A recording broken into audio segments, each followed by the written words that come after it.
गुरुर्ब्रह्मा गुरुर्विष्णुः गुरुर्देवो महेश्वरः गुरुसाक्षात् परब्रह्म तस्मै श्रीगुरवे नमः। ॐ वसुदेवसुतं देवं कंसचाणूरमर्दनं देवकी परमानन्दं कृष्णं वन्दे जगद्गुरुं। శ్రీకృష్ణార్పణమస్తు. ప్రాథమిక స్థాయి అయిన సకామ కర్మయోగం ద్వారా కొంచెం చిత్తశుద్ధిని పొందుతాము. తర్వాత నిష్కామ కర్మయోగం ద్వారా ఇంకా చిత్తశుద్ధిని పొందుతాం. అంటే ప్రాథమిక తరగతి నుంచి తర్వాత తరగతికి, తర్వాత ఇప్పుడు 3వ స్థాయికి భక్తి యోగానికి వెళ్ళడానికి, మనం ఉపాసన యోగానికి వెళ్ళడానికి అర్హత సంపాదించుకుంటాం. అంటే మనకు 1వ స్థాయి సకామము నుంచి, 2వ స్థాయి నిష్కామము నుంచి 3వ స్థాయి భక్తి అంటే ఉపాసన యోగానికి మనకు ప్రమోషన్ వచ్చిందనమాట. ఈ 3వ స్థాయి ఏంటంటే ఉపాసన యోగం అనమాట. అయితే ఇక్కడ ఒక సమస్య అనమాట. ఈ ఉపాసన యోగం అంటే మనము భగవంతుని ధ్యానం చేస్తాము, అంటే ఈశ్వరారాధన. అది ఎవరైనా కావచ్చు, ఏ దేవత అయినా కావచ్చు. అయితే ఇక్కడ ప్రశ్న ఏంటంటే ఉపాసన ఎందుకు చేయాలి? కర్మయోగం చేస్తే సరిపోతుంది కదా, కర్మే సరిపోతుంది కదా అని చాలా మంది ప్రశ్న. ఎందుకంటే ఎక్కువ మంది ఆధ్యాత్మిక రంగంలో ఉంటూ ఉన్నా కూడా కర్మ వరకే పరిమితం అయిపోతూ ఉంటారనమాట. అయితే ఉపాసనకి ఎందుకు వెళ్ళాలి? చూడండి, బాగా పరిశీలించినట్లయితే కర్మయోగం చాలా గొప్పది. మన మనసు చిత్తశుద్ధిని పొందాలి అంటే కర్మయోగము ఖచ్చితంగా చేయాలి, కానీ అక్కడికే ఆగిపోకూడదు. ఆధ్యాత్మికంగా ఎదగాలి అంటే కర్మయోగం తర్వాత ఉపాసన యోగాన్ని కూడా మనము చేయాలి. ఎందుకంటే కర్మయోగం 2 రకాలని చెప్పుకున్నాం కదా. సకామ కర్మయోగంలో తన కోసమే ఉంటుంది, తన కోసమే కర్మ చేస్తాడు.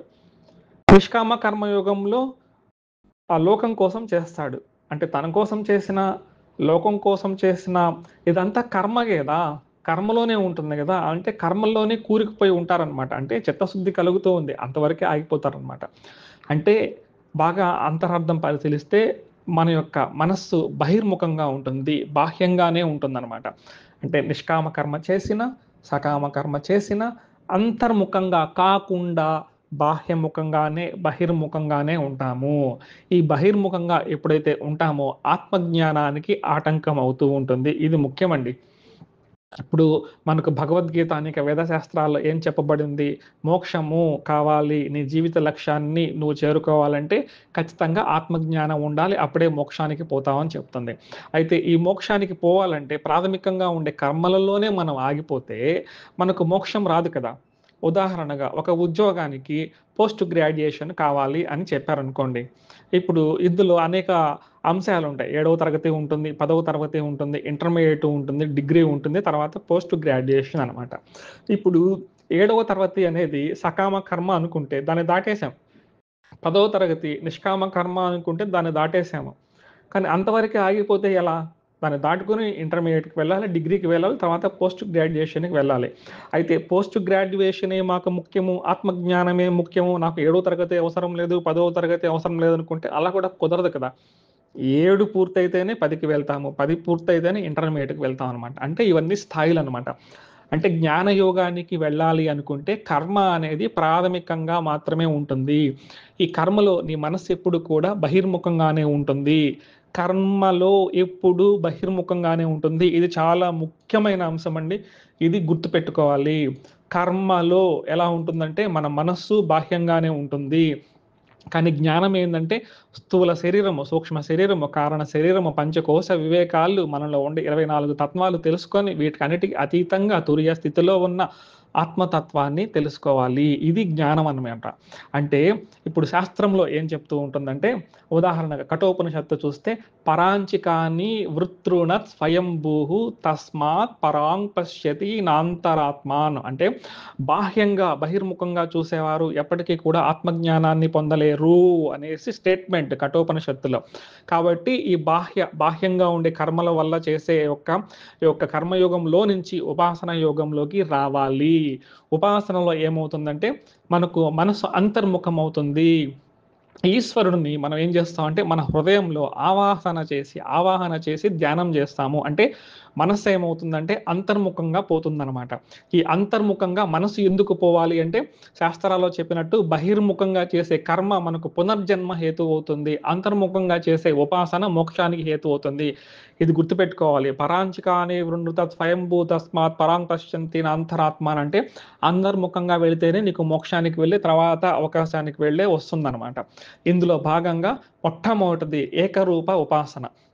అంటే ఈ ఏకరూప ఉపాసనలో ఒకే ఒక ఇష్ట దేవతను మనము ప్రార్థిస్తూ ఉంటాం. అది రాముల వారు కావచ్చు, కృష్ణుల వారు కావచ్చు, అమ్మవారు కావచ్చు, గణపతి వారు కావచ్చు, సరస్వతి అమ్మవారు ఎవరైనా కానివ్వండి. మనకు ఇష్టమైన రూపాన్ని లేదా కులదేవత రూపాన్ని మనము ధ్యానిస్తూ ఉంటామనమాట. మనము ఏదైనా ఆశ్రమానికో, ఏ గురువుగారి దగ్గరికో వెళ్ళినప్పుడు వారు ప్రాథమికంగా నాయనా నీకు ఏ దేవత అంటే ఇష్టమని చెప్తారు. మనము ఏ దేవత అయితే ఇష్టమని చెప్తామో వారేం చెప్తారంటే ఆ దేవతా మంత్రాన్ని, శ్రీరాముల వారి మంత్రాన్ని కావచ్చు, కృష్ణ మంత్రాన్ని, ఈశ్వర మంత్రాన్ని, అమ్మవారి మంత్రాన్ని ఏదో ఒక మంత్రాన్ని మనకు కోరిక తగ్గట్టుగా ఇస్తూ ఉంటారనమాట. అంటే వారికి తెలుసు ఈ యొక్క విద్యార్థి శిష్యుడు ఆధ్యాత్మిక మార్గంలోకి వచ్చాడు. ప్రాథమికంగా ఒక దేవత ఇస్తే తర్వాత స్టేజ్‌కి ఎలా వెళ్తాడని వారికి తెలుసు కాబట్టి, ఈ విధంగా మనకు ఏకరూప ఉపాసనా దేవత మంత్రాలను కూడా ఇస్తారనమాట. కాబట్టి ఇప్పుడు ఏకరూప ఉపాసన అంటే ఏంటంటే, రాముల వారిని మాత్రమే, కృష్ణుల వారిని మాత్రమే, అమ్మవారిని మాత్రమే ఏదో ఒక ఇష్ట దేవతను మనస్సులో అంటే మనస్సుని అంతర్ముఖంగా చేసి ఒక దేవత మీదే మనసు పెట్టడాన్ని ఏం చెప్తారంటే, ఏకరూప ఈశ్వర ధ్యానము అని చెప్తారనమాట. 4వ స్థాయి అనేక రూప ఈశ్వర ధ్యానము. అంతర్ముఖంగా మనస్సుని ఏకరూప ఉపాసనలోకి తీసుకువెళ్ళిన తర్వాత క్రమక్రమంగా ఈ ఏకరూపంలో నుంచి విశ్వరూపం అంటే అనేక రూపాలు అంటే అన్ని రూపాలలో ఉండేది ఒకే పరమాత్మ, ఒకే తత్వం అని క్రమక్రమంగా మన మనస్సుని విశాలంగా చేసుకోవడాన్ని ఈశ్వర ధ్యానము. ఏ ఈశ్వర ధ్యానము? విశ్వరూప ఈశ్వర ధ్యానం అని చెప్తారనమాట. మనకు అందుకే భగవద్గీతలో కూడా 11వ అధ్యాయంలో ఉంది కదా! విశ్వరూప ఈశ్వర ధ్యానము. ఉదాహరణగా మనము కృష్ణుల వారిని పూజ చేస్తూ ఉన్నట్టయితే, కృష్ణుల వారు కేవలము ఆ విగ్రహంలోనే పరిమితమైన వారు కాకుండా, కేవలము కృష్ణుల వారి మాత్రమే ఆ రూపం మాత్రమే మన మనస్సులో ఉంచుకోకుండా, ఈ భగవంతుల వారు విశ్వమంతా వ్యాపించి ఉన్నాడు అనుకోవడాన్ని ఏం చెప్తారంటే విశ్వరూప ఈశ్వర ధ్యానం. అలాగే పరమేశ్వరుల వారు శివుల వారు ఉన్నారనుకోండి, శివుల వారు ఆ యొక్క లింగ రూపంలోనే కాకుండా వారు నాలో ఉన్నారు, నాలోనే కాకుండా విశ్వమంతా ఉన్నారు. అలాగే అమ్మవారు దేవీ రూపాన్ని ఆ యొక్క విగ్రహంలోనే కాకుండా నా మనస్సులో ఏకరూపంగా ఉపాసన చేసుకుంటూ క్రమక్రమంగా విశ్వమంతా అమ్మగారే ఉన్నారు. లేదా గణపతి వారు ఉన్నారు, గణపతి వారి విగ్రహ రూపంలోనే కాకుండా నాలోనూ ఉన్నారు, విశ్వమంతా ఉన్నారు. అలాగే సుబ్రహ్మణ్య స్వాముల వారు కానీ, ఈ విధంగా ఒక రూపంలో నుంచి విశ్వమంతా ఉన్నారు అనే భావన చేసుకోవడాన్ని విశ్వరూప ఈశ్వర ధ్యానం అని చెప్తారనమాట. ఇలా ఎందుకు చెప్పబడిందంటే ఇంతకుముందు ఒక్కొక్కరిని మాత్రమే పూజించేవాళ్ళు ఇంకొకరిని ద్వేషించే వారిలాగా మనకు గత చరిత్ర చెప్తూ ఉందనమాట. శైవులు విష్ణువుని ద్వేషించే వాళ్ళున్నారు, వైష్ణవులు శైవులను ద్వేషించే వాళ్ళున్నారు. ఇలా రకరకాలుగా ద్వేషపూరితమైన వాతావరణం మనం గత చరిత్రలో చూసాము. ఆది శంకరాచార్యుల వారు వచ్చిన తర్వాత ఈ యొక్క భావనను ఖండించి పంచాయతన పూజ తీసుకొచ్చారనమాట. నీకు ఇష్టమైన దేవతను ముందు పెట్టుకొని మిగతా దేవతా విగ్రహాలని వెనక పెట్టుకొని పూజ చేసుకో అని పంచాయతన విద్య అద్భుతంగా ఉంటుంది. ఈ పూజ అన్నమాట. అంటే మన యొక్క దృక్పథము ఏకరూపంలో నుంచి విశ్వరూప ధ్యానంలోకి వెళ్ళడం జరిగిందనమాట.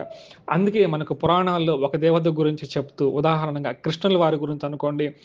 మనకు భాగవతము కృష్ణుల వారి గురించి ఉంది. కృష్ణోపనిషత్తు మనకు ఉపనిషత్తు కూడా ఉంది జ్ఞానపరంగా. పురాణము ఏకరూప కృష్ణుల వాళ్ళ గురించి చెప్తే ఉపనిషత్తు విశ్వరూప ఈశ్వరుల గురించి చెప్తుందనమాట. అలాగే పరమశివుల వారి గురించి మనకు వాయు పురాణము, శివ పురాణము చెప్తూ ఉంటే మనకు ఉపనిషత్తు రుద్రోపనిషత్తు అనేసి మనకు ఉపనిషత్తులలో కూడా ఈశ్వర ధ్యానం ఉంటుంది. దేవి అమ్మవారి గురించి దేవి భాగవతం ఏకరూప ఉపాసన చెప్తూ ఉంటే అనేక రూప ఉపాసన విశ్వరూప ఉపాసన గురించి దేవి ఉపనిషత్తు అనేసి మనకు చక్కగా చెప్పబడుతూ ఉంటుంది. అలాగే సుబ్రహ్మణ్య స్వాముల వారి గురించి ఉపనిషత్తు ఉంటే స్కందోపనిషత్తు అని ఉపనిషత్తులు కూడా ఉంటుంది. అలాగే గణపతి వారి గురించి గణపతి ఉపనిషత్తు ఉంటుంది. ఇదంతా కూడా శాస్త్రాలలో చక్కగా చెప్పబడిందనమాట. అంటే ఏకరూప ఉపాసనలో నుంచి క్రమక్రమంగా మనం ఏం చేయాలంటే విశ్వరూప ఉపాసనలోకి వెళుతూ ఉండాలన్నమాట. ఇప్పుడు ఏకరూప ఉపాసనలో ఏమవుతుందంటే చిత్తం ఏకాగ్రతగా ఉంటుంది. అనేక రూపంలో చిత్తం ఏమవుతుంది, వైశాల్యం పెరుగుతుందన్నమాట. కాబట్టి ఈ 2 ఉపాసనలు ఏమవుతాయంటే మనకు చిత్త వైశాల్యాన్ని క్రమక్రమంగా ఏమవుతుందంటే తీసుకువెళ్తాయన్నమాట. అయితే బాగా గమనించాల్సిన విషయం ఏందంటే ఈ 2 కూడా సగుణ ఈశ్వర ధ్యానంలోకే వస్తాయి. ఇది చాలా ముఖ్యమైన విషయము. ఏకరూపాన్ని చేసిన, విశ్వరూపాన్ని చేసిన 2 కూడా సగుణము. సగుణము అంటే అర్థం ఏందంటే ఆ యొక్క రూపము ఉంటుంది, గుణాలు ఉంటాయన్నమాట. అంటే మనకు ఏకరూపంలో మనకు రూపము ఉంటుంది, గుణాలు ఉంటాయని మనకు తెలుసు. కానీ విశ్వరూపంలో గూడా గుణాలు ఉంటాయా అనేసి పెద్ద సమస్య అండి. మనకు విష్ణు సహస్రనామంలో గూడా చెప్పబడింది గదా! విశ్వం విష్ణుర్వషట్కారో భూత భవ్య భవత్ ప్రభుః అనేసి. అంటే ఈ విధంగా మనకు అక్కడ గూడా గుణాలు ఇవ్వబడ్డాయన్నమాట. అయితే కొంతమంది అంటూ ఉంటారు. ఏమంటూ ఉంటారంటే విశ్వరూప ధ్యానం ఏదైతే ఉంటుందో, విశ్వరూప జ్ఞానం ఏదైతే ఉంటుందో, విశ్వరూప ధ్యానము, విశ్వరూప జ్ఞానం ఏదైతే ఉంటుందో ఇదే నిజమైన జ్ఞానము. దీని తర్వాత ఇంకొకటి లేదు అనేసి కొంతమంది అనుకుంటూ ఉంటారు. కొన్ని గ్రంథాలు కూడా ఆ విధంగా ఉన్నాయన్నమాట. ఎందుకంటే అర్జునుల వారికి ఆ యొక్క 3వ జ్ఞాననేత్రాన్ని భగవంతుల వారు ఇచ్చిన తర్వాత, అర్జున నువ్వు చర్మచక్షువుతో చూడలేవు. నీకు జ్ఞాననేత్రాన్ని ఇస్తున్నాను భగవంతుల వారు ఇచ్చారు కాబట్టి, అర్జునుల వారు చూసారు కాబట్టి, శ్రీకృష్ణ భగవానుల వారు తత్వాన్ని విశ్వమంతా చూసారు కాబట్టి, ఏమైందంటే ఇదే జ్ఞాన యోగము. దీని తర్వాత ఇంక లేదు అనేసి చెప్తున్నారనమాట. కానీ బాగా పరిశీలించినట్లయితే మనకు భగవద్గీతలో ఉందనమాట. పశ్యామి అర్జునుల వారు ఏం చేశారు? పశ్యామి ఏం చూసారు? పశ్యమే పార్థ రూపాణి శతశోధ సహస్రశః నానా విధాని దివ్యాని నానా వర్ణాకృతిని చ. ఏమంటున్నారు? విశ్వరూప సందర్శన యోగంలో 11 అధ్యాయం 5వ శ్లోకంలో పశ్యం చూచాడంట. అర్జునుల వారు చూచాడు. పశ్చిమే పార్థ రూపాన్ని రూపాలను చూశాడు. ఆ రూపాలు ఎలా ఉన్నాయి? శతము ఉన్నాయి, సహస్రాలుగా ఉన్నాయి, నానా విధాలుగా ఉన్నాయి, దివ్యాలుగా ఉన్నాయి, నానా వర్ణాలుగా ఉన్నాయి. అంటే అర్జునుల వారు చూశారు. చూశారు. ఇది గుర్తుపెట్టుకోవాలి. విశ్వరూపమే ఫైనల్ కాదు. ఏదైతే చూస్తామో, పశ్యము ఏదైతే చూస్తామో అది నశ్యము, తత్ దృశ్యము, తత్ నశ్యము అనేసి ఉంటుందన్నమాట. ఏవండి ఇంత మాట అనేసరే విశ్వరూపము ఇలా అంటారే అనేసి అనకూడదు.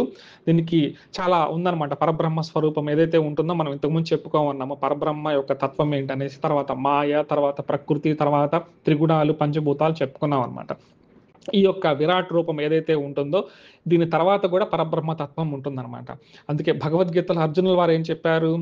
పశ్యామి దేవాంస్తవ దేవదేహే సర్వాంస్తథా భూత విశేష సంగాన్ బ్రహ్మాణమీశం కమలాసనస్థం ఋషీంశ్చ సర్వానురగాంశ్చ దివ్యాన్ అనేక బాహూదర వక్త్రనేత్రం పశ్యామి త్వాం సర్వతోనంతరూపం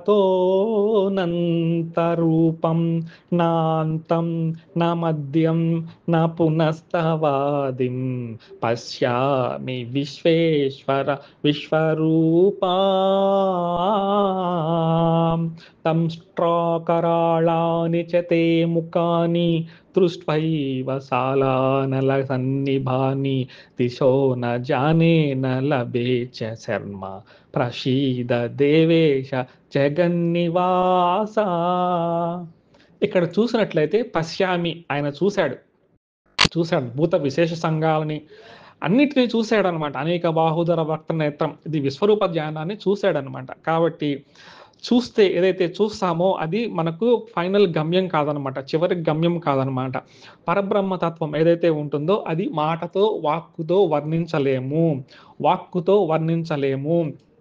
మనకు కఠోపనిషత్తుల్లో ఒక చక్కగా ఉంటుందన్నమాట ఒక శ్లోకము. అశబ్దం అస్పర్శం అరూపం అవ్యయం తదారసం నిత్యగంధం వచ్చత్ అనేసి కఠోపనిషత్తులో ఉంటుంది. అంటే రంగు లేదు, రుచి లేదు, రూపము లేదు, స్పర్శ లేదు, వాసన లేదు. అంటే శబ్ద స్పర్శ రూప రస గంధాలు ఏవైతే లేవో ఇది పరబ్రహ్మ స్వరూపం అన్నమాట. ఈ విధంగా ఉన్నప్పుడు నేను నా కళ్ళతో చూశాను, కళ్ళతో కానీ జ్ఞాననేత్రంగా చూశాను అంటే నేను నా పంచేంద్రియాలతో శబ్ద స్పర్శ రూప రస గంధాలతో ఏదైతే వర్ణిస్తానో అది పరబ్రహ్మము కాదు అని గుర్తుపెట్టుకోవాలన్నమాట. పరబ్రహ్మమును మనము అనుభవించగలమే కానీ పరబ్రహ్మ రూపాన్ని శాస్త్రాలు కూడా వర్ణించలేకపోయాయని మనకు ఉపనిషత్తుల్లోనే చెప్తుందనమాట. కొంత దూరం వెళ్ళిన తర్వాత ఆ శాస్త్రాలే పరబ్రహ్మ స్వరూపాన్ని వర్ణించలేమన్నమాట. కాబట్టి ఈ విషయాన్ని గుర్తుపెట్టుకోవాలన్నమాట. ఏదైతే మనం చూస్తున్నామో అది ఏమవుతుందంటే నిజమైన జ్ఞానం కాదు. చక్కెర తియ్యగా ఉంటుందని మనం చెప్పగలము. భగవంతుడు ఇలా ఉంటారని చెప్పగలము. పరబ్రహ్మ స్థితి ఇదా అని చెప్పగలమాట. కానీ అనుభవిస్తే గాని ఆ తీపిదనము అనుభవించిన వాడికి మాత్రమే తెలుస్తుందనమాట. కాబట్టి పరబ్రహ్మ స్వరూపం అనేది ఇంకా విశ్వరూప స్థితి తర్వాత ఉందనమాట. ఇది గుర్తుపెట్టుకోవాలి. కాబట్టి ఇదంతా ఎందుకు చెప్పుకుంటున్నామంటే ఏకరూప ఉపాసన అయినప్పటికీ విశ్వరూప ఉపాసన అయినప్పటికీ కూడా ఈ రెండు సగుణోపాసన కిందకే వస్తాయని మనము చక్కగా గుర్తెరగాలన్నమాట. ఇది చాలా ముఖ్యమైన విషయం కాబట్టి ఇది గుర్తుపెట్టుకోవాలన్నమాట. రామాయణంలో ఒక చక్కని సన్నివేశాన్ని మహనీయులు చెప్తూ ఉంటారన్నమాట.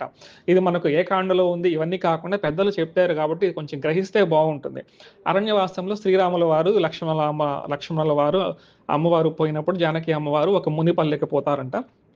మునిపల్లెకి పోయినప్పుడు శ్రీరాముల వారు వచ్చారని చుట్టుపక్కల ఉండే వాళ్ళందరూ కూడా తెలుసుకొని అక్కడికి వచ్చి కూర్చుంటారు.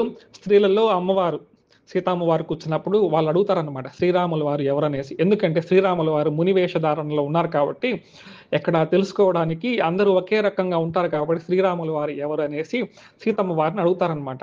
ఇప్పుడు సీతమ్మ వారు ఈయనే నా భర్త శ్రీరాముల వారు అనేసి చెప్పరు కదా. అప్పుడు ఒక పద్ధతిని అనుసరిస్తారు ముని యొక్క భార్యలు. ఒక్కొక్కరిని చూపిస్తారు.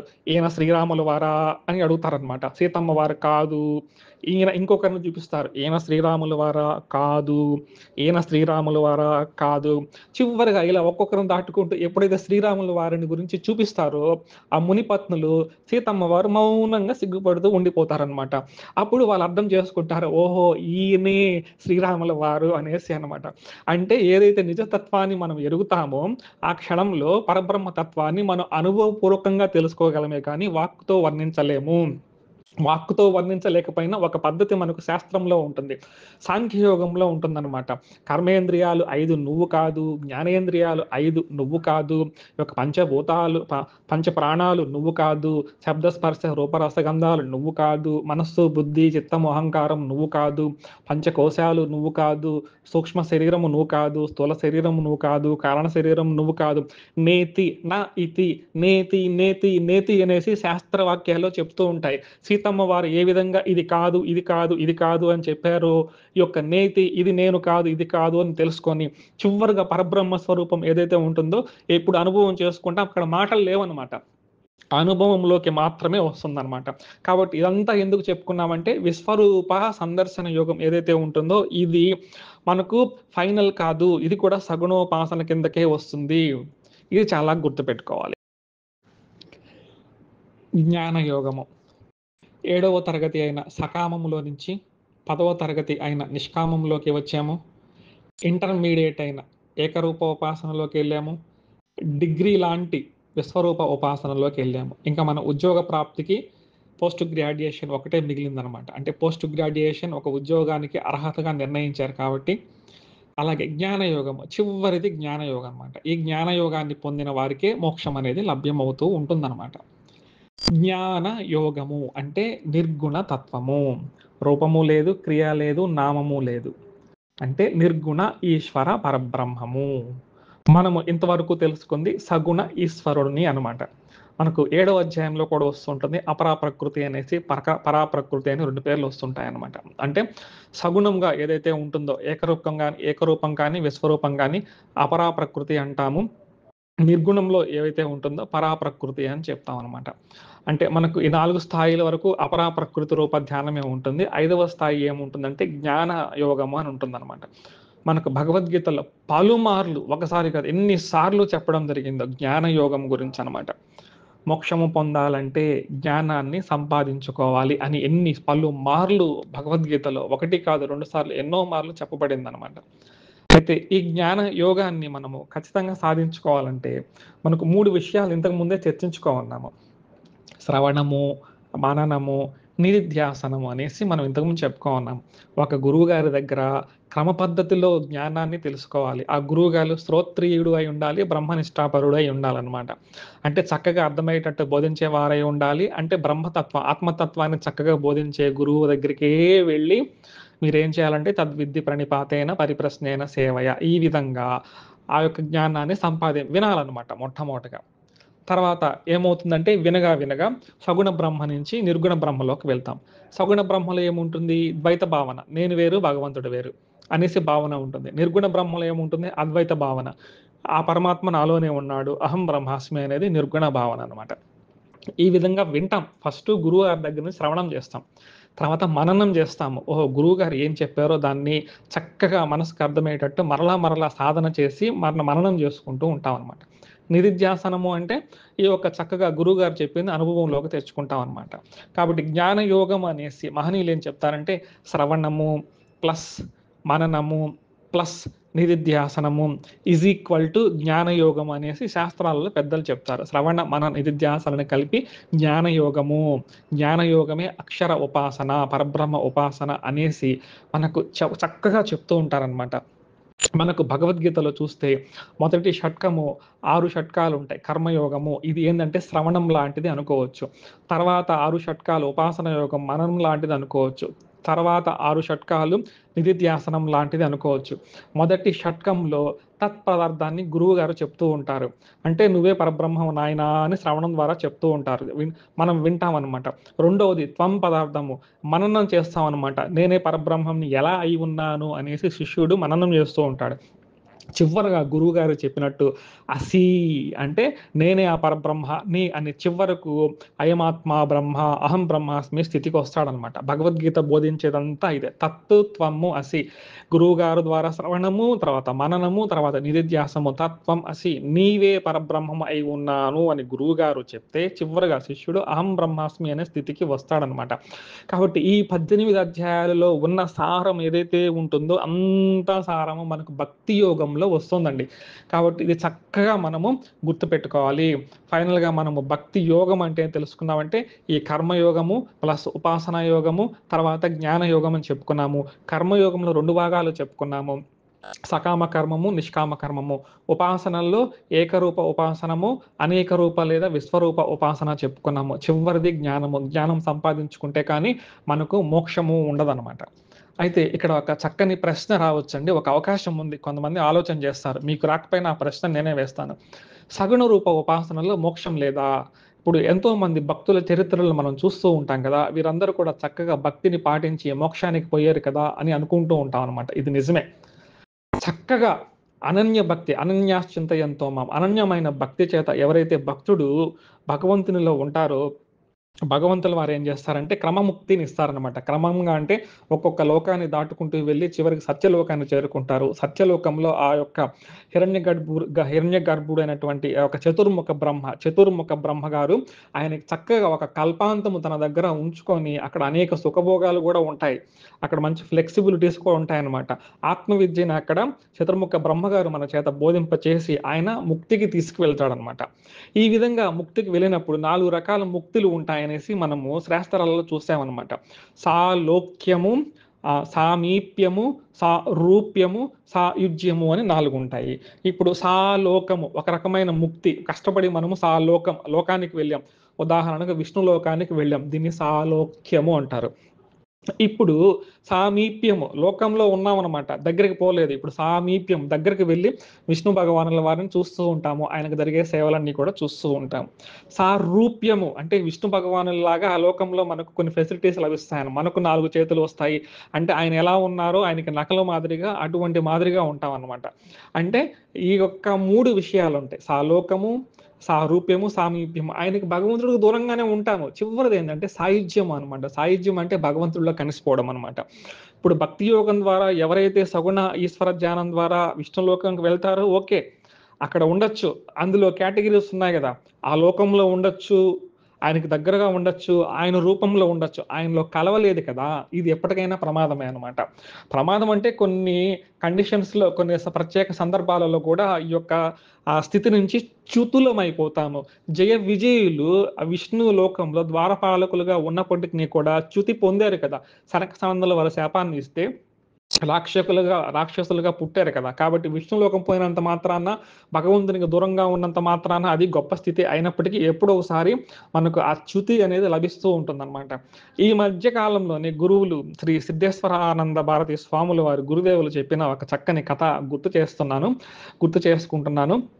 ఒక మహనీయుడు, పేరు చెప్పలేదు గురువుగారు. సంకీర్తనాచార్యులు అంట. ఆయన అత్యద్భుతంగా పుణ్యాన్ని, భక్తిని సాధించి విష్ణులోకానికి పోతారనమాట. అలా విష్ణులోకానికి పోయినప్పుడు గత 500 సంవత్సరాల నుంచి అక్కడ ఉంటారనమాట. ఒకానొక సందర్భంలో ఈ యొక్క సంకీర్తనాచార్యుల వారు ఒక చిన్న పొరపాటు, పరమశివుడిని ఏదో కించపరిచినట్టుగా అక్కడ వాగ్వాదం జరుగుతూ ఉంటుంది. అప్పుడు ఆయన శాపం ఇస్తారు. "నువ్వు విష్ణులోకంలో ఉన్నా అని గర్వం చెందుతున్నావేమో, నువ్వు పడిపో" అనేసి పంపించేస్తారనమాట. ఆయన అక్కడి నుంచి దొర్లుకుంటూ వెళ్లి కింద పడిపోతారనమాట. ఇప్పుడు విష్ణులోకానికి పోవడానికి ఆయనకి శక్తి లేదు. ఆ పుణ్యం అయితే ఉంది. ఆ యొక్క భక్తి అయితే ఉంది. కానీ పోవడానికి ఆ శాపం అడ్డం వస్తుందనమాట. అప్పుడు శాప నివృత్తి ఏందంటే కాశీలోకెళ్ళి పరమశివులు వారిని అర్చిస్తే శాపం పోతుందనమాట. కానీ కాశీకి వెళ్ళాలంటే ముందుగా ఒకరి పర్మిషన్ కావాలన్నమాట. కాలభైరవుల వారి పర్మిషన్ ఉంటేనే కాశీకి వెళ్ళగలము. కానీ ఆయన అడ్డుపడుతున్నాడనమాట. కోపం. తన యొక్క తండ్రి శివులు వారిని ఎవరైతే ఊహిస్తారో ఆయన కోపం గదా! కాబట్టి కాశీలోకి ఆయనను అనుమతించడం లేదు. అప్పుడు ఆ సంకీర్తనాచార్యుల వారు శ్రీ సిద్ధేశ్వరానంద భారతి స్వాముల వారి దగ్గరకొచ్చి మొరపెట్టుకుంటారు. ఎందుకంటే శ్రీ సిద్ధేశ్వరానంద భారతి స్వాముల వారు కాలభైరవ స్వరూపులు. ఎప్పుడూ ఆయన పక్కనే ఉంటారనమాట. సిద్ధేశ్వరానంద స్వాముల వారి పక్కనే కాలభైరవులుంటారు. "ఏవండీ నా సమస్య ఏది? నాకు సమస్యకి పరిష్కారం చూపించమంటే" అప్పుడు సిద్ధేశ్వరానంద భారతి స్వాముల వారు ఆ కాలభైరవుల వారిని ప్రార్థిస్తే ఆయన సంతోషపడి సరే ఓకే గ్రాంటెడ్ అంటే ఆయన ఆ కాశీకి వెళ్ళి ఆ సంకీర్తనాచార్యులు పూజ చేసి తిరిగి విష్ణులోకం పోతారనమాట. అంటే ఇప్పుడు సాయుధ్యము భగవంతునిలో ఐక్యం అవ్వడం తప్పనించి మిగతా ఏదైతే మోక్షాలుంటాయో సాలోక్యం కానీ, సామీప్యం కానీ, సారూప్యం కానీ ఇవన్నీ కూడా గ్యారంటీ లేని విషయాలనమాట. కాబట్టి సగుణోపాసన ద్వారా మనం ఉత్తమ లోకాలకి పోవచ్చా అంటే పోవచ్చు. ఎందుకు పోలేము? అత్యద్భుతంగా పోవచ్చనమాట. కానీ ఏదో ఒక రోజు ప్రమాదమైతే ఉంది. అన్ని సందర్భాలలో ఉంటుందని కాదు. అందరికీ వస్తుందని కాదు. ప్రమాదమైతే ఉంది. ఎప్పుడైతే నేనే పరబ్రహ్మను, అహం బ్రహ్మాస్మి స్థితికి వెళ్ళానో అప్పుడు సాయుధ్యం భగవంతునిలో ఎప్పుడైతే ఐక్యమైపోతామో, ఆ పరబ్రహ్మలో ఐక్యమైపోతామో అంటే నీళ్లలో నుంచి పుట్టిన ఉప్పు ఏమవుతుందంటే, ఆ ఉప్పు నీటిలోనే కరిగిపోయి తన ఉనికిని కోల్పోయినట్టుగా, నీళ్ళలో నుంచి వచ్చిన తరంగము తన ఉనికిని కోల్పోయి ఆ సముద్రంలోనే కలిసిపోయినట్టుగా ఇంక మనకంటూ ఒక ప్రత్యేకమైన ఉనికి ఉండదనమాట. అప్పుడు పునర్జన్మ ఉండదు. మనకు ఈ జనన, మరణ యొక్క ప్రవాహము ఉండదనమాట. అదే మోక్షము. కాబట్టి మోక్షానికి వెళ్ళాలంటే ఖచ్చితంగా మనకు జ్ఞాన యోగమే ఖచ్చితంగా సాధించి తీరాలి. మనం గుర్తుపెట్టుకోవాలన్నమాట ఈ విషయాన్ని. ఇంతవరకు మనము సకామ కర్మయోగము, నిష్కామ కర్మయోగము, ఏకరూప ఉపాసన, విశ్వరూప ఉపాసన, చివరగా అక్షర పరబ్రహ్మాస్పాసన చెప్పుకున్నామండి. అంటే ఒక్కొక్క స్థాయి అన్నమాట. ప్రాథమిక స్థాయి, తర్వాత రెండో స్థాయి, మూడవ స్థాయి, నాలుగవ స్థాయి, ఐదవ స్థాయి అన్నమాట. ఇవి మనం ఖచ్చితంగా అర్థము చేసుకుంటే తప్ప భగవద్గీతలోని 12వ అధ్యాయం అర్థం కాదనమాట. భగవానుల వారు ఏం చెప్తారంటే, మొట్టమొదటగా అక్షర పరబ్రహ్మోపాసన గురించి చెప్తారనమాట ఒక శ్లోకంలో. దాన్ని సాధించడం నీకు కష్టంగా ఉందా? సరే ఓకే. తర్వాత ఏం చెప్తారంటే, తర్వాత స్టేజ్ 4గో స్థాయికి వచ్చి విశ్వరూప ఉపాసన చెయ్యి అంటారు. నువ్వు విశ్వరూప ఉపాసన చేస్తే నేనేం చేస్తానంటే దదామి బుద్ధి యోగం. నిన్ను క్రమంగా ఏం చేస్తానంటే జ్ఞానయోగంలోకి నేనే తీసుకువెళ్తానని చెప్తారనమాట. నువ్వు విశ్వరూపం కూడా చేయలేకపోతున్నావా? సరే మూడో స్థాయికి రా, కొంచెం క్రిందికి రా. ఏకరూప ఉపాసన చెయ్యి అని చెప్తారు. నువ్వు ఏకరూప ఉపాసన చక్కగా చేసినట్లయితే నేనే నిన్ను తర్వాత స్థాయి అయిన విశ్వరూపంలోకి, తర్వాత జ్ఞానయోగంలోకి తీసుకెళ్తానని చెప్తారు. నువ్వు మూడవ స్థాయి ఏకరూపం కూడా చేయలేకపోతున్నావా? సరే కొంచెం క్రిందికి రా. నిష్కామ కర్మ చెయ్యి అని చెప్తారు. నిష్కామ కర్మను నువ్వు చక్కగా చేసావనుకో, నేను నిన్ను తర్వాత స్థాయి అయిన ఏకరూప ఉపాసనము, తర్వాత స్థాయి అయిన విశ్వరూప ఉపాసనము, తర్వాత జ్ఞానయోగానికి నేను తీసుకెళ్తానని చెప్తారు. ఇంకా ఏం చెప్తారంటే భగవానుల వారు చూడండి ఎంత క్రిందికొస్తున్నారు. నువ్వు సకామ కర్మే చెయ్యయ్యా. సకామ కర్మ చేస్తూ ఈశ్వరార్పణ బుద్ధితో ఉండయ్యా అని చెప్తారు. నువ్వు ఇలా చేస్తున్నావంటే నిన్ను సకామంలో నుంచి నిష్కామంలో నుంచి ఏకరూపంలో నుంచి, ఏకరూపంలో నుంచి విశ్వరూపంలోకి, విశ్వరూపంలో నుంచి జ్ఞానయోగంలోకి తీసుకువెళ్తారని భగవానుల వారు చెప్తున్నారు. చూడండి మనకు 1-12 శ్లోకాలలోని 5 స్థాయిలు ఉంటాయన్నమాట. జ్ఞానయోగం చేయవయ్యా అని చెప్తారు. కొంతమంది కష్టమని చెప్తాడు. తర్వాత విశ్వరూపం చెయ్యయ్యా అని చెప్తారు. ఏకరూపం చేయయ్యా, నిష్కామ కర్మ చేయవయ్యా, సకామం చేయవయ్యా అని చెప్తారు. అంటే మనం ఇది చక్కగా అర్థం చేసుకోవాలంటే ఈ యొక్క 5 యొక్క స్థితుల గురించి తెలుసుకుంటే మాత్రమే తెలుస్తూ ఉంటుందన్నమాట. ఎందుకంటే జ్ఞానయోగం ద్వారా మోక్షం వస్తుందని భగవానుల వారు అనేక శ్లోకాలలో చెప్పి, ఇప్పుడు విశ్వరూపం నువ్వు చేశావంటే నేను ఉద్ధరిస్తాననేసి ఆ శ్లోకంలో ఉంటుంది. కానీ నిజంగా ఎలా అర్థం చేసుకోవాలంటే ఉద్ధరిస్తానంటే అర్థం ఏందంటే విశ్వరూపంలో నుంచి జ్ఞానయోగంలోకి తీసుకెళ్ళి తర్వాత ఉద్ధరిస్తాను అని అర్థం అనమాట. నువ్వు ఏకరూప ఉపాసన చేస్తే నేను నిన్ను ఉద్ధరిస్తాను అనేసి చెప్తారు భగవానుల వారు. ఎలా ఉద్ధరిస్తారు? తర్వాత విశ్వరూపంలోకి, జ్ఞానయోగంలోకి తీసుకెళ్ళి అంటే ఒక్కొక్క స్థాయి నుంచి ఇంకొక స్థాయి. ఏ స్థాయిలో ఉన్నా చివరగా వెళ్ళవలసిన స్థాయి ఏందంటే జ్ఞానయోగంలోకే నేను తీసుకెళ్ళి ఉద్ధరిస్తానని చెప్పాలనమాట. ఈ సూక్ష్మం ఈ 5 విషయాలు మనకు అర్థం కాలేదనుకోండి, ఏ శ్లోకానికి ఆ శ్లోకమే గొప్ప అనుకుంటాము. భగవంతుల వారు సకామ కర్మ చెప్పారు. నేను అక్కడే ఆగిపోతానని చెప్తారు కొంతమంది. ఇదే గొప్ప అని చెప్తారు. నిష్కామ కర్మ కొంతమంది చేస్తారు. నేను ఇక్కడే ఆగిపోతాను. భగవానుల వారు నాకు ఇదే చెప్పారు. కావాలంటే చూడండి గ్రంథంలో నేను ఇక్కడే ఆగిపోతానంటారు. కొంతమంది ఏకరూపోపాసన చేస్తుంటారు. నాకు ఇదే చాలా చక్కగా ఉంది. భగవానుల వారు సగుణం చెప్పారు. నేను ఇక్కడే ఉంటానంటారు. కొంతమంది విశ్వరూప ధ్యానం చేస్తారు. నేను ఎక్కడ ఆగిపోతానంటారు. కొంతమంది పరబ్రహ్మోపాసన చేయడం అనేది ఉత్తమోత్తమైనది. మోక్షానికి కారణమైంది. కాబట్టి ఎక్కడికక్కడే ఆగిపోకుండా మనము ఒక స్థాయిలో నుంచి ఇంకో స్థాయిలోకి వెళ్ళడం తెలుసుకుంటే భగవంతుల వారు నిజంగా భక్తి యోగంలో ఏమి చెప్పాలనుకుంటున్నారో మనకు అర్థమవుతూ ఉంటుందన్నమాట. లేకపోతే ఉదాహరణగా చూసుకోండి. మనం ఇదంతా తెలుసుకోకుండా మనం భక్తి యోగం ప్రారంభించేసామనుకోండి, ఏవం సతతయుక్తా ఏ భక్తాస్త్వాం పర్యుపాసతే ఏ చాప్యక్షరం అవ్యక్తం తేషాం కే యోగ విత్తమాహ. అంటే ఇప్పుడు ఇక్కడ అర్జునుల వారు ప్రశ్నిస్తూ ఉన్నారనమాట. ఏమని? మొట్టమొదటి ప్రశ్న సగుణోపాసలు గొప్పవాళ్ళ, నిర్గుణోపాసలు గొప్పవారు అని అడిగి మొట్టమొదట ప్రశ్న వేసినప్పుడు భగవానుల వారు ఏం చెప్తారంటే మయ్యావేశ్య మనో ఏమాం నిత్యయుక్త ఉపాసతే శ్రద్ధయా పరతోపేతాః తే మే యుక్తతమా మతాః అని చెప్తారనమాట. ఈ శ్లోకము చక్కగా అర్థం చేసుకోకపోతే ఇక్కడే పెద్ద గందరగోళం వస్తుంది. ఇందులో ఎక్కడ సగుణోపాసన ఉండదు, నిర్గుణోపాసన ఉండదు అనమాట. కొంతమంది ఏమనుకుంటారంటే ఇది సగుణోపాసన చెప్పారు భగవంతుల వారని అనుకుంటూ ఉంటారు. కొంతమంది లేదండి ఇది నిర్గుణోపాసన గురించే చెప్పారనేసి కొంతమంది అంటూ ఉంటారు. ఎందుకంటే అక్కడ స్పష్టత లేదు అని అనుకుంటారు. కానీ శ్లోకంలోనే స్పష్టత ఎలా ఉందో మనం తెలుసుకుంటాం అనమాట. కాబట్టి రెండో శ్లోకం నుంచే మనకు గందరగోళం అనేది ప్రారంభమవుతుంది. ఏది గొప్ప అనేసి. తర్వాత ఏత్వక్షరం అనిర్దేశం అవ్యక్తం పర్యుపాసతే అంటే కొంతమంది ఏమంటారు, చూడండి ఇక్కడ భగవంతుల వారు నిర్గుణోపాసన చెప్పారంటారు. తర్వాత ఇంకా కిందికొస్తే విశ్వరూపం గురించి ఉంటుంది. తర్వాత ఏకరూపం ఉంటుంది. దేనికి వారే గొప్పది అనుకొని మనము ప్రమాదంలో పడే అవకాశం ఉంది. కాబట్టి మనము భక్తి యోగం అంటే ఈ 5 స్థాయిలు గుర్తుపెట్టుకోవాలి. ఏ శ్లోకాలలో ఏ స్థాయిలు ఉన్నాయో మనం చెప్పుకుంటాం తర్వాత. మొట్టమొదటి స్థాయి సకామ కర్మము. సకామ కర్మము యోగంగా మార్చుకోవాలి. నిష్కామ కర్మము యోగంగా మార్చుకోవాలి. ఇక్కడ బాహ్య ప్రవృత్తులలోనే ఉండిపోకుండా, కర్మయోగంలోనే ఉండిపోకుండా అంతః ఉపాసన ప్రారంభించాలి.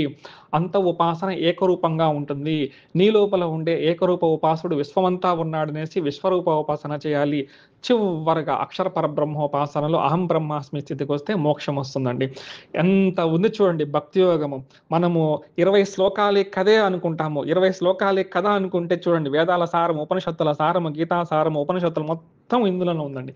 కాబట్టి ఈ విషయాలను జాగ్రత్తగా ఒకసారి పరిశీలిస్తే ఏ శ్లోకంలో ఏ విషయాన్ని భగవంతుల వారు చెప్పారో పరిశీలిద్దాం.